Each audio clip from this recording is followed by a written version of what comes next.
नमस्कार. न्यूज 24 महाराष्ट्र लाईव्हच्या महाराष्ट्र कट्टा या विशेष कार्यक्रमात आपलं सर्वांचं स्वागत आहे. आजचे कार्यक्रमाचे प्रमुख पाहुणे ज्येष्ठ पत्रकार श्रीकांत सोनवणे सर आहेत. खरं तर श्रीकांत सोनवणे सर हे महाराष्ट्रातील पत्रकारांना नवीन नाही आहेत. त्यांनी महाराष्ट्रातील अनेक पत्रकार हे घडवलेले आहेत. राज्यातील अनेक माध्यमांमध्ये पत्रकार त्यांचे विद्यार्थी काम करतायत आणि खरं तर आज माझं भाग्य आहे की सरांची मुलाखत घेण्याची वेळ मला मिळालेली आहे. सर, तुमचं खूप खूप स्वागत आहे न्यूज 24 महाराष्ट्र लाईव्हच्या महाराष्ट्र कट्टा या कार्यक्रमामध्ये. सर, तुम्ही अनेक विद्यार्थी घडवले, आम्ही देखील तुमच्याकडेच घडलेलो आहोत आणि आज खरंच मला एक खूप आनंद होतोय की तुमची मुलाखत मी घेतोय. सर, तुमचा प्रवास हा खूप संघर्षमय आहे. ती कहाणी ऐकल्यानंतर माझ्याही अंगावर खरंच काटे उभे राहिले.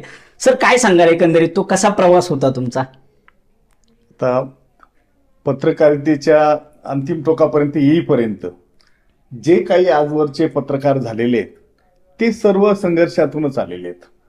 त्यातला समजा मी असेल तर पत्रकारिता हे क्षेत्र निवडायच्या आधी आपण जिथून आलेलो म्हणजे शून्यातून समजा आपण येत असं. बरोबर. आपल्याकडे साधारण काय आहे, आपला देश गरीब आहे, 70% लोक गरीब आहे आणि गरिबीतून आपल्याला जर आपलं उत्थान करायचं असेल तर शिक्षण हा तिसरा डोळा आहे. शिक्षण एक होऊ शकतं.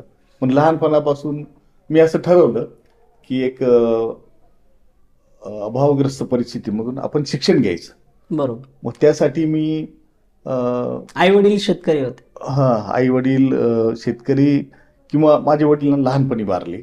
अच्छा. आणि आई माझी सेवेत होती आणि माझे 2 भावंड वगैरे असं. तर मी 10वी पास झाल्यानंतर छोट्याशा गावामध्ये मी छोटंसं काम करायचं, जसं पिठाच्या चक्कीमध्ये काम करायचं. मूळ गाव म्हणजे असं आहे ना, भटक्या लोकांना असं मूळ गाव नसतं. माझे वडील ग्रामसेवक होते. महाराष्ट्रात अनेक ठिकाणी फिरले. मी माझं बालपण रत्नागिरीच्या समुद्र किनाऱ्यावर गेलेलं आहे. नंतर मग मी आपले उत्तर महाराष्ट्रात माझं शालेय शिक्षण झालेलं आहे. उच्च शिक्षण माझं मराठवाड्यात औरंगाबादला झालेलं आहे.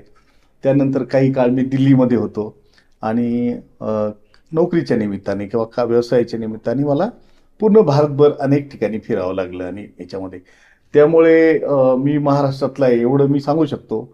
पण असं म्हणता ना की पूर्वी असं म्हणायचं ऋषीचं मूळ आणि कुळ विचारू नये, पण मी महाराष्ट्रातला आहे एवढंच. कारण मला औरंगाबाद शहर मला अगदी आपलं गाव वाटतं. नाशिक तर आता मी नाशिकला आलो, कर्मभूमी नाशिक. आणि नाशिक असं गाव आहे की कुठूनही लोक नाशिकमध्ये येतात आणि नाशिकमध्ये रमतात. जो आला तो रमला. बरोबर. तर मग तसं नाशिक जिल्ह्यातलाच आहे मी आणि माझं काही शिक्षण मालेगावला झालेलं आहे आणि बाकीच्या. पण सर, तुम्ही ते शिक्षण पूर्ण करता खूप संघर्ष केला, कारण तुमच्या काळामध्ये तुमचा जो तेव्हाचा जो काळ होता तो संघर्षमय होता, कारण तेव्हा परिस्थिती बिकटच होती. तर तेव्हा कसं तुम्ही शालेय शिक्षण पूर्ण केलं? तुम्ही शालेय शिक्षणामध्ये मला एक 4थीची एक स्कॉलरशिप परीक्षा असते, तिच्यामध्ये मी पास झालो आणि मला बरेच शासनाकडून त्याचं निधी उपलब्ध झाला. त्यानंतर हायस्कूल स्कॉलरशिप असतं, त्याच्यावर मी नॅशनल स्कॉलरशिपला पास झालो. आणि मी असं ठरवलं की 12वीला सुद्धा राज्यात पहिला होतो मी. पण हे पहिला वगैरे येताना मी असं ठरवलं, ज्या कॉलेजमध्ये मी ऍडमिशन घेतलं तिथं शिक्षक नव्हते आणि त्याच्यामुळे मी राज्यात पहिला आलो.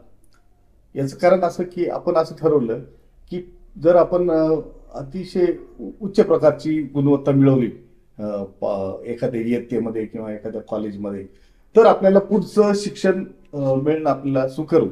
मग आपण पहिला काय येऊ नये, बरोबर, जिथं असेल तिथं मी पहिला आलो पाहिजे या जिद्दीने मी अभ्यास केला. आणि माझं इंग्रजी चांगलं नव्हतं ते मी संपूर्ण पुस्तकच पाठ करून टाकलं. म्हणजे आपल्याला जे हे करायचं की आपल्याला कोणाला टाळता आलं नाही पाहिजे. बरोबर. त्यासाठी आपल्याला उच्च गुणवत्ता आपण धारण केली पाहिजे, त्यासाठी आपण अथक प्रयत्न केले पाहिजे.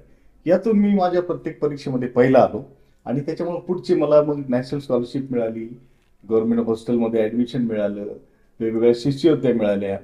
आणि दुसरं म्हणजे काम करा आणि शिका, हे आपल्याला कारण घरचे परिस्थिती काम करून शिकणं आणि पुढे पुढे जाणं असं मी ठरवलं. त्यामुळे मी शिकत गेलो. आणि सर, पत्रकारिता म्हणजे यायला पाहिजे तेव्हा म्हणजे कधी तो विचार केला की आपण पत्रकारिता क्षेत्रात गेलं पाहिजे वगैरे? बरोबर आहे. मी इकॉनॉमिक्स विद्यार्थी होतो आधी आणि मी एक नामवंत कॉलेजमध्ये मी ऍडमिशन घेतलं आणि इकॉनॉमिक्सचा मी थरो अभ्यास केला.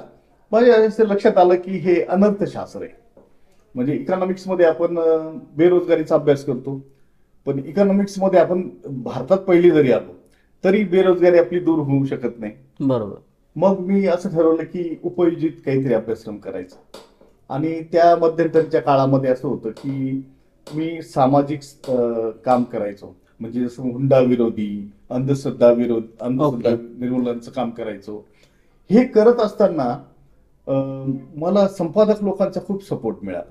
जसे की अच्छा. आपल्याकडे एक सुरेश अवधूत नावाचे मोठे दर्शनी संपादक होते, दादासाहेब पोतनीस होते, किंवा इतर जे संपादक होते त्यांना मी खूप आपलासा वाटे. कारण मी जे बातम्या आणायचो, म्हणजे एखादा बाबाचा पर्दाफाश केलेला आहे किंवा एखादं जे एक नशाबंदीसाठी मी काही काम केलेलं बरोबर. आहे, किंवा हे जे सामाजिक हुंडा विरोधी काही मी मोर्चे काढलेले आहेत, अभिनय प्रकारचे मोर्चे काढलेले आहेत, काही भ्रष्टाचाराच्या विरोधी काही मोर्चे काढलेले आहेत किंवा काही काम केलेलं आहे, हे करताना मी जे बातम्या घेऊन आले तर माझ्या बातम्या कधीच मागे पडल्या नाही. त्या फ्रंट पेजला बरोबर. म्हणजे छापून यायच्यात. हो, पहिल्या पानाचा मानकरी मी असायचो. तर त्या दृष्टीने माझे सगळे संपादकांचे चांगले संबंध झाले. म्हणजे तेव्हाच आवड निर्माण झाली. वृत्तमूल्य असणाऱ्या बातम्या मी द्यायला लागलो. पण तो एक कार्यकर्ता म्हणून होता. तर मला अवधूत सरांनी सांगितलं की तुम्ही पत्रकारितेत काय येत नाही, तुमचा एक पत्रकारितेमध्ये आहेच, कार्यकर्त्याला अर्धा पत्रकार म्हणतातच, पण तो आपल्या फक्त आवडीच्या बातम्या टाकतो. बरोबर. त्यांनी मला सांगितलं पत्रकारितेमध्ये ये, तू पत्रकारिता कर. मग मी तशी ही सगळी सामाजिक सेवेची संबंधाने काही पत्रकारिता केली. पण नंतर मग मी असं ठरवलं की आपण पत्रकारिता हा व्यवसाय करायचा, आणि व्यवसाय करायचा असला तर आपण त्याचं एक शास्त्रशुद्ध शिक्षण घेतलं पाहिजे. बरोबर. मग आमच्या काळामध्ये तशा सोयी खूप कमी होत्या. जसं की औरंगाबादला विद्यापीठामध्ये ती सोय होती, पुणे विद्यापीठामध्ये सोय होती. पुणे विद्यापीठात सुद्धा मी चांगल्या गुणाने उत्तीर्ण झालो आणि औरंगाबादला माझा नंबर लागला. मग तिथं पीजी केलं मी, तिथं गोल्ड मेडल मिळालं मला. त्यामुळे मग आपोआपच त्या व्यवसायामध्ये आला. आणि पत्रकारितेमध्ये आल्यानंतर मला कळालं की पत्रकारितेचा मास कम्युनिकेशनचा खूप मोठा एक अम्ब्रेला आहे.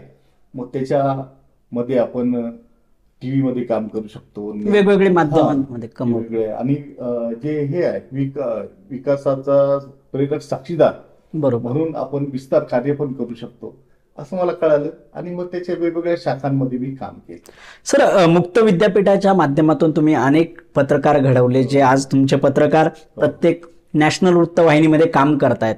तो अनुभव तुमचा कसा होता? म्हणजे अनेक मुलांना तुम्ही अगदी सामान्य कुटुंबातल्या मुलांना घडवलं तुम्ही. मी पुणे विद्यापीठामध्ये सुरुवातीला BCJ नावाचा म्हणजे कम्युनिकेशनचा जो पत्रकारितेचा कोर्स होता त्याच्यामध्ये कोऑर्डिनेटर आणि प्रोफेसर म्हणून काम केलं. त्याच्यामध्ये पुष्कळ विद्यार्थी, भरपूर मोठ्या संख्येने विद्यार्थी त्याच्यामध्ये शिकले. त्यानंतर मग मुक्त विद्यापीठाचं जे आहे पत्रकारितेचं त्याच्यामध्ये मी काही शिकवलं. उत्तर महाराष्ट्रामध्ये सुद्धा पत्रकारितेचं जे हे आहे विभाग त्याच्यामध्ये मी काही शिकवलं. अशा प्रकारे अनेक विद्यापीठामध्ये मी पत्रकारितेचा अभ्यासक्रम शिकवला.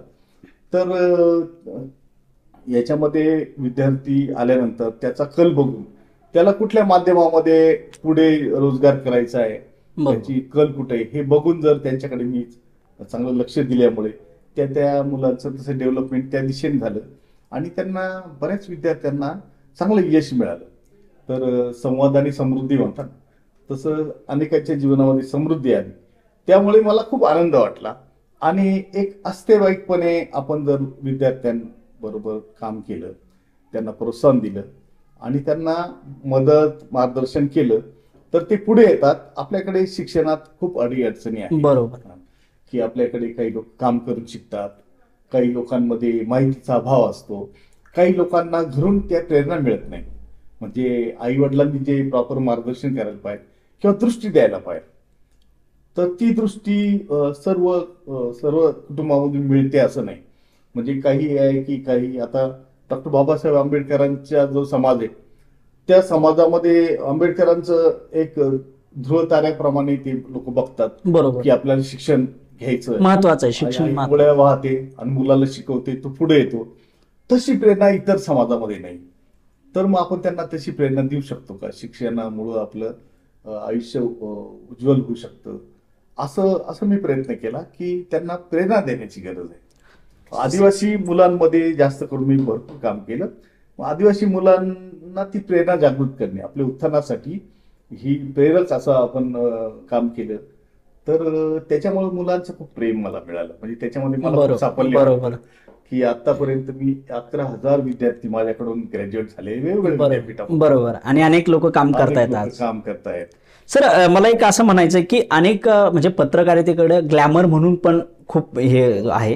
म्हणजे अनेकांना वाटतं की पत्रकारिता म्हणजे एक चांगला व्यवसाय आहे, चांगले पैसे तिथून मिळेल, हे ग्लॅमर तयार झालेलं आहे. मात्र मुलं एक मेहनत करत नाही, आपण बघतोय त्या घटना. त्याबद्दल काय सांगाल सर? बरोबर आहे की पत्रकार म्हणजे अशी प्रतिमा येते की मुख्यमंत्र्याला उभं करून त्याला प्रश्न विचारणारा, म्हणजे एक आपला दरारा वादन का, असं एक प्रतिमा असते पत्रकाराची. आणि त्याच्या प्रेमात पडून असं वाटतं की आपण पत्रकारिता करावी. पण हे खूप अभ्यासाचं क्षेत्र आहे. याच्यामध्ये खूप म्हणजे वाटतं तितकं सोपं नाही पत्रकार होणं. आणि पत्रकारिता व्यवसाय हा ज्ञानावर आधारित आहे. हा एक सांस्कृतिक उद्योग आहे, समाज उद्योग आहे. तर याच्यामध्ये खूप असं व्यासंग, माहिती घेणं, ज्ञान मिळवणं आणि त्याच्या आधारावर आपण हा व्यवसाय केला तर यश आपल्याला मिळतं. परंतु याच्यामध्ये केवळ प्रलोभनाने, याच्या ग्लोरिफिकेशनकडे आपण जर वळालो आणि पत्रकार व्हायचंय म्हणजे चमकोरी करायची असं जर आश्चर्यचकित सोडायचं, अशा अर्थाने जे लोक येतात ते काही दिवसातच त्यांचा हिरमोड होतो, त्यांना व्यावसायिक यश मिळत नाही आणि ते मग मागं पडतात. त्यामुळे पत्रकारितेच्या क्षेत्रामध्ये यायचं असेल तर एक प्रतिभा आवश्यक आहे. पण सर, यामुळे असं वाटतंय का की जी चांगलं काम करणारी पत्रकार आहेत त्या लोकांना कुठेतरी फटका बसतो अशा लोकांचा? बरोबर आहे तुमचं म्हणणं. कारण एका उंचीवर येण्यासाठी खूप मोठा संघर्ष किंवा संयम आणि कालावधी सुद्धा लागत असतो. परंतु याच्यामध्ये असं आहे की अंधारात खोटे पैसे चालवणारे खूप लोक असतात. बरोबर. परंतु ते सर्व काळ चालत नाही. परंतु जे गुणी लोक आहेत त्यांना आज ना उद्या खूप चांगल्या संधी मिळतात आणि ते पुढे येतात. पण मधला खूप काळ हा वेटिंगचा असतो, संघर्षाचा असतो आणि याची वाट जी आहे ती स्वतः शोधत शोधत जाण्याची वाट आहे. तर पत्रकारिता, TV media, internet media, content writing, ह्या सगळ्या ज्या गोष्टी आहे याच्यामध्ये रोज बदल होतात. त्याच्यामुळे याचं रोज त्याचं स्वरूप बदलतं. तर ते स्वरूप बदलत्या स्वरूपामध्ये, टेक्नॉलॉजीमध्ये, सादरीकरणामध्ये खूप बदल होत आहे. तर ते बदल आपण अंगीकारले तर आपण त्याच्यामध्ये टिकून राहून त्याच्यामध्ये आपण चांगलं काम करू शकतो. त्यामुळे गुणी लोकांची कदर आहे नेहमीच होते. म्हणजे एखादा पत्रकार आहे ना कलेक्टर पेक्षा हुशार असतो. बरोबर. तर त्या गुणी लोक कधीच मागे राहत नाही, पण थोडं वेटिंग आहे. पण सध्या सामान्य लोकांच्या मनामध्ये माध्यमांची जी काही प्रतिमा आहे थोडी मलिन होताना दिसते. त्याची कारणच आता मी तुमच्याकडून घेणार आहे की कुठेतरी माध्यमं जी आहेत ती सत्ताधारी पक्षांना मिळालेली आहेत. त्यामुळे कुठेतरी जो एक पत्रकारांकडे किंवा माध्यमांकडे बघण्याचा जो दृष्टिकोन आहे तो बदललेला आहे की सामान्य लोकांची बाजू कुठेतरी पत्रकार मांडत नाही असा देखील आरोप होतोय. त्याबद्दल काय वाटतं? आता सर्व काळ विश्वासार्ह म्हणजे माध्यम आहेत ते जनते पुढे आदर्श म्हणून माध्यम राहतील. आणि जे लोक बायस आहेत ते समजा सत्ताधारी पक्षाच्या बाजूने बोलतात, सामान्य लोकांच्या बाजूने वृत्तांकन करत नाही.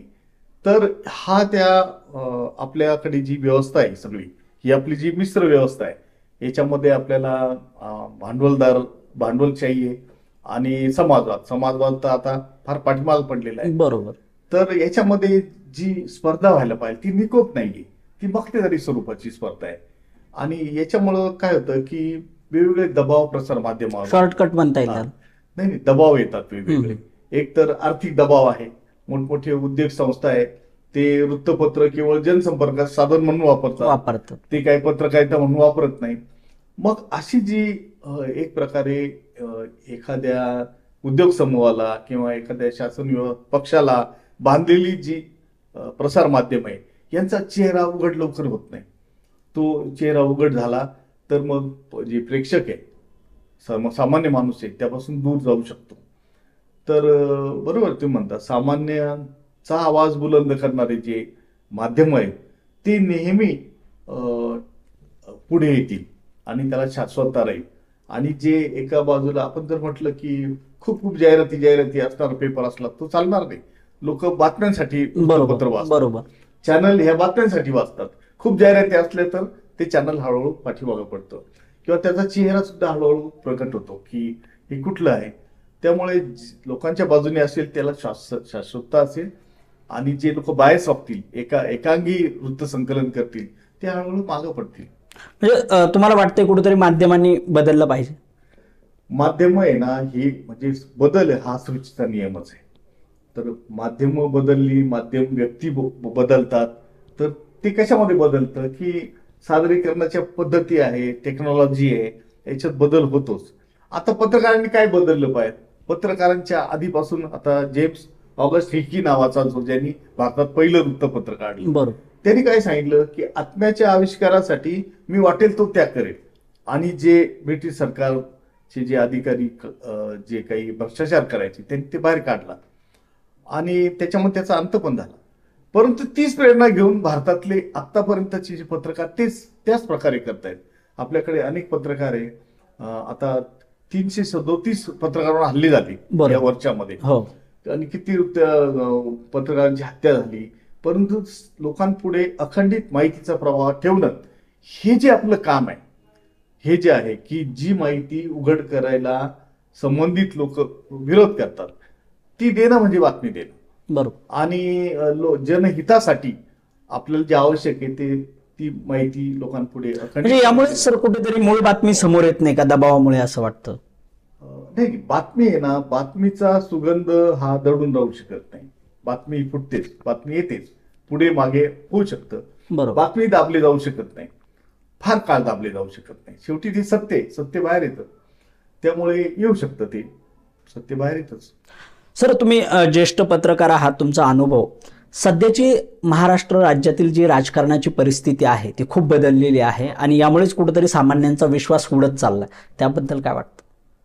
आता राजकीय परिस्थिती अशी आहे की राजकारण आपलं बनाना राजकारण चालू आहे. बनाना स्टेट कसं असतं, म्हणजे आपण असं सारा आदर्श पद्धती असे मानतो की एक पक्ष, एक विरोधी पक्ष वगैरे. आज असं झालेलं आहे की विरोधी पक्ष कोणता, सत्ताधारी पक्ष कोणता, तेच कळत हे लोकांना ओळखायला खूप आवड झालेलं आहे. म्हणजे तोच पक्ष अर्धा सत्तेत असतो, अर्धा विरोधी पक्षाचं काम करतो. तर त्यामुळे काय होतं की जेव्हा विरोधी पक्ष लोकांची बाजू मांडायला कमी पडतात त्यावेळी वृत्तपत्र आणि टीव्ही चॅनलचं जबाबदारी वाढते. बरोबर. तेच त्यांचं काम करायला लागतात. विरोधी पक्षाचं काम, जनतेचा आवाज बुलंद करायचं काम, हे प्रसार माध्यमांवरती जबाबदारी येते.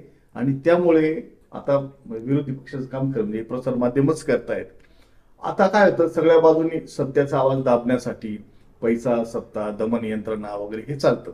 पण असं आहे की आपण सुद्धा मांडणी करताना किंवा मांडताना आपल्याला एका दिवसात काय आश्चर्यचकित करून सोडायचं नाही. बरोबर. तर आपल्याला मान्य पद्धतीने मांडायला पाहिजे. म्हणजे कायदा आहे, अजून मांडण्याची जी आपली ही पद्धती आहे, म्हणजे जी आपली एक आपलं जे सायन्स आहे ते की कशी मांडलं पाहिजे, तर ती मांडण्याची पद्धती स्वीकृत अशी पद्धत पाहिजे. म्हणजे स्वीकृत होईल अशा पद्धतीने ते मांडलं पाहिजे.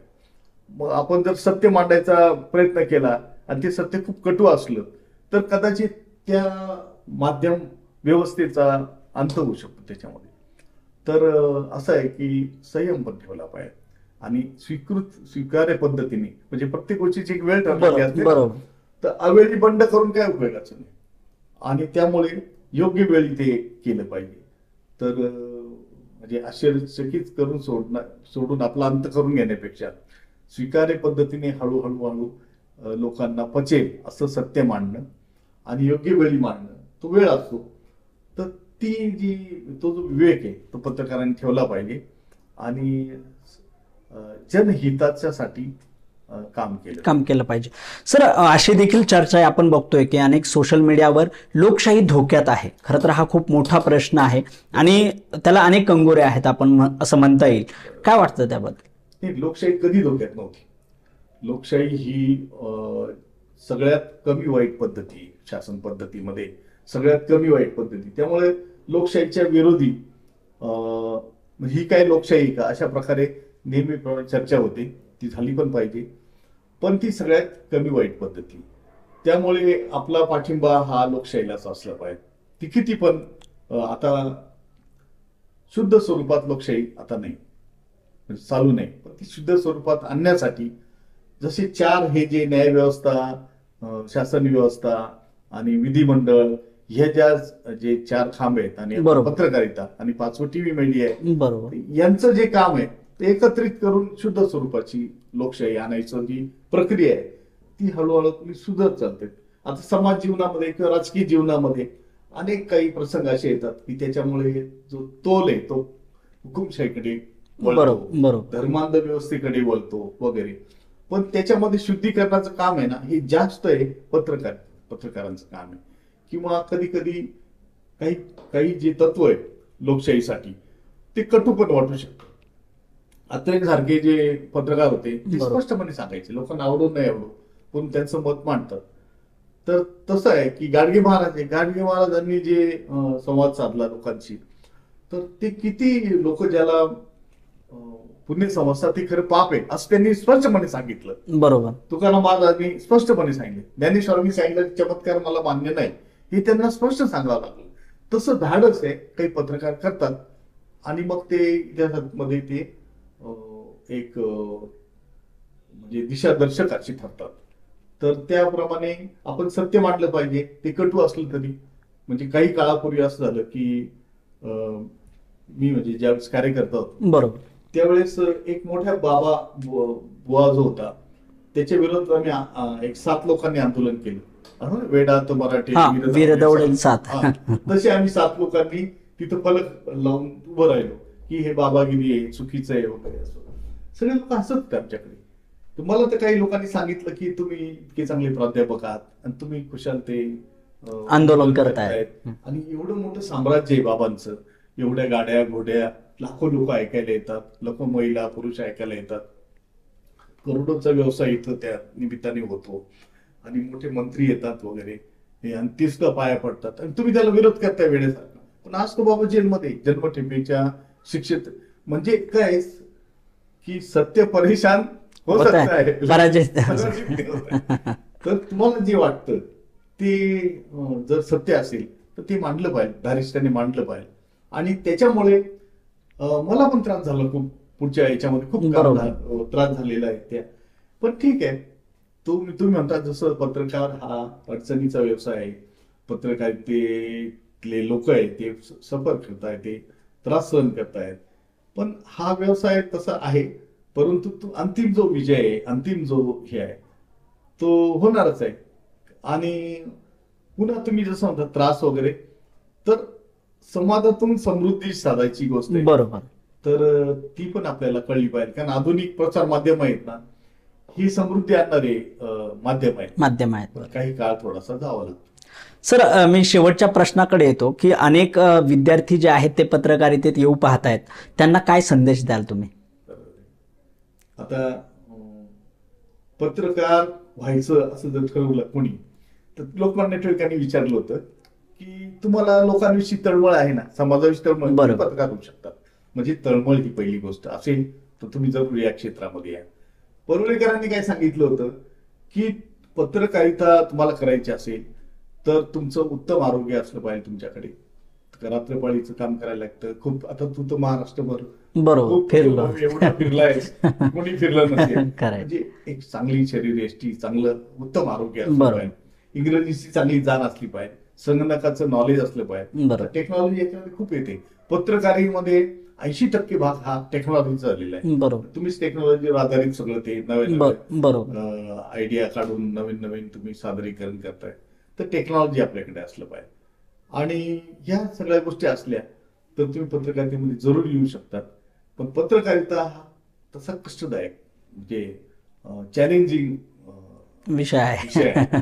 तर याच्यामध्ये सामान्य लोकांचं काम, घरादारावर तुळशीपत्र सोडवा लागतं, प्रतिभावंतांचं काम आहे.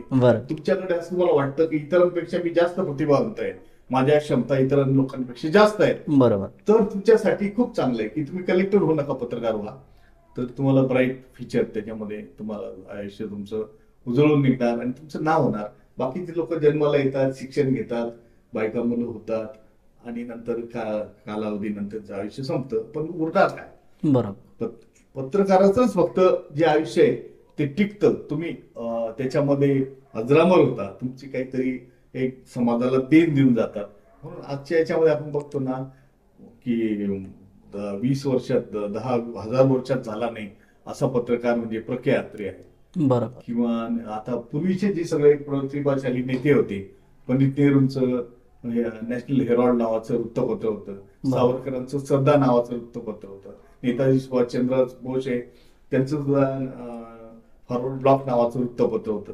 असं प्रत्येक प्रतिभाशाली व्यक्तीचं वृत्तपत्र होतं. म्हणजे ते संवादक होते. किंवा नेताजी सुभाषचंद्र बोस यांनी सांगितले की तुम मुझे खून दो मैं तुम्हें आजादी दूं, बर्लिन रेडिओवरून सांगितलं. आणि महात्मा गांधींनी सुद्धा रेडिओचा खूप चांगला वापर करून घेतला. विनोबांनी सुद्धा अरबी भाषा ही रेडिओ मधून शिकली. म्हणजे हे सगळे प्रसार माध्यम आहेत ना, तर हे प्रतिभावंत लोकांसाठी आहे. त्यामुळे ते भाग्यवान लोक आहे की ज्यांनी पत्रकारिता व्यवसाय स्वीकारलेला आहे, आणि तो सामान्य लोकांसाठी नाहीच आहे. बरोबर. सर, धन्यवाद. तुम्ही वेळात वेळ काढून आलात आणि आमच्या प्रश्नांना मनमोकळेपणाने उत्तरे दिलीत. श्रीकांत सोनवणे सर, त्यांनी जे सांगितलेलं आहे खूप मोलाचा संदेश आहे की प्रत्येकाने, पत्रकारांनी किंवा सामान्य लोकांनी कसं राहिलं पाहिजे. अनेक गोष्टींवर त्यांनी या ठिकाणी भाष्य केलेलं आहे आणि नक्कीच ही मुलाखत तुम्ही सर्वांनी पाहाल हीच आमची अपेक्षा आहे. पुन्हा नवीन कार्यक्रमात भेटूयात नवीन पाहुण्यांसोबत. तोपर्यंत पाहत राहा News 24 महाराष्ट्र लाईव्ह.